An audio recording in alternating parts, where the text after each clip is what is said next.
Who is trying to kill President Trump? I think President Trump has had over 4 different assassinations attempts in the past year. Yeah, over 4 different assassination attempts in the past year.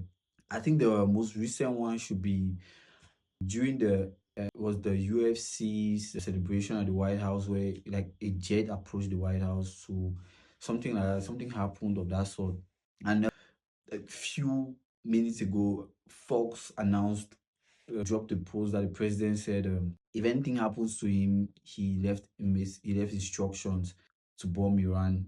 If anything happens to him, firstly, I don't buy it. I don't think the president of the United States being try Iran. Like Iran would like to kill the president of the United States, but I don't think Iran has the might to do such a thing. I don't think Iran can make it. I don't think they can do it. As a matter of fact, I don't even think they would even succeed to make this number of attempts they've done so far. I don't think so. Now that leaves the question: who is trying to kill the president? Now, my honest thoughts, and I have been following the story for an extensive period of time. I think that there's this whole story behind the scenes, really behind the scenes, because it's really not covered by the media as they've covered, where they said Trump is a Russian asset, and they came out with this 10 million transaction from Egypt. There was this report for this 10 million transaction with Egypt. Apparently, that was how President Trump got funds for his last presidential campaign. And that was the story, right? That was the story. And there are a lot of theories about him being Russian asset, about him. I think should be over 10 years ago, where he came back from a trip from Russia, and he published in the New York Times, newspaper, saying that America has been giving too much aid to foreign countries. And that was when they started doing this build up to say he was probably Russian asset, because he came back from Russia and he did that publication. Now, what I think is supporting different agendas that the people of Israel don't support. They don't think, they don't agree with Trump. And from what I've seen from American politics, from what I see, all presidents have to align with Israel. With yeah, it's always about a Jewish thing, right? It's always about a Jewish thing. So Trump doesn't align to that enough. Trump has, even during the period of the Ukraine war, Trump came out and he refused to condemn President Putin. He said Putin was his friend.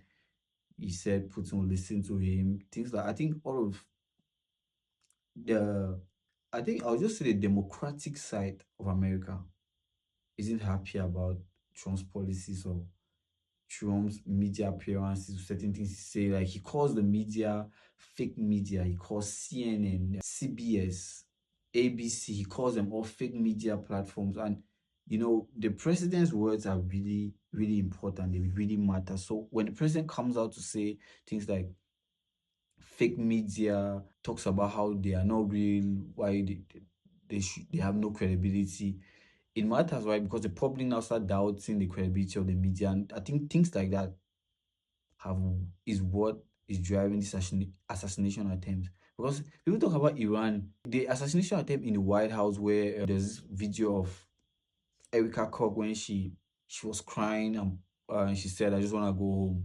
That assassination attempt, there's no way you tell me Iran succeeded in getting an agent to go to the White House, and the assassination attempt was so lame. Like, the, the, the so-called assassin was like still outside. Like, he didn't even get into the ballroom to do the assassination attempt, so it was still far out. Like, that would be dumb of Iran to even try such a lame move. So I don't think it's really a thing about Iran anymore. I think it's really about Trump not aligning to certain principles, mostly from the Democratic Party. And really, it's about the whole Democratic or Republican. I think it's really almost like the same thing, but they always had to do this thing where they'll say two different parties, so it should look interesting, so you feel like there's competition, but it is really the same thing. And Trump doesn't really align that much to it. And you remember, Trump was first a Democrat before becoming a Republican. So him switching sides, and some of his policies and what he says on media, it drives. And honestly, I don't think was supposed to be a president again for the second time. Wait, this second time, yes, this is why his life is really at risk. As a matter of fact, from how closely I've followed this story, I have real fears that he might not complete his term and he might be assassinated before the end of his term. I hope not, because I love the man Trump. Like, he, from his first, well, before his election, like his first term, I loved his campaign. But this second one was amazing to me because I followed this one really closely. I watched rallies, 3 hour rally videos, 4 hours. I was sitting there watching every single minute of it, rewinding it to rewatch, because I was listening to some of the things he said. I know, even though now Trump has folded, like we know that Trump has folded, like a lot of the decision, like the things that he said before coming in power, he has folded a lot of them. And I think it should be because of the threat to his life. And now that's why he would go with the Iran war. He would, the Ukraine war. He would have to, proceed with them regardless of. Because left away to him, he wouldn't have done those things. He wouldn't have gone for Iran, right? Because really, Iran was really an Israel problem. I'm not saying Iran should have nuclear weapons. Like, if Iran has to have nuclear weapons, no, like everything should be done for Iran not to have nuclear weapons. But it was really an Israel problem, really, where, and we all know, if America says nuclear weapon, it is not.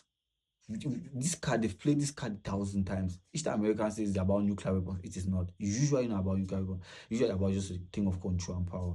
So if it was an Israel problem and Israel wants to control the Middle East, fine. But when America got into it, I think if Trump were to take the decision by himself, he wouldn't have done that. Like, he wouldn't do that. So those are my thoughts about the whole thing.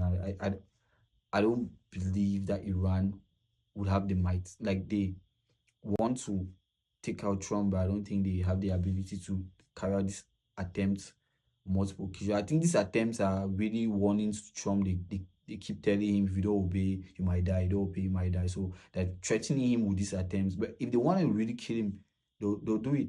They'll do it.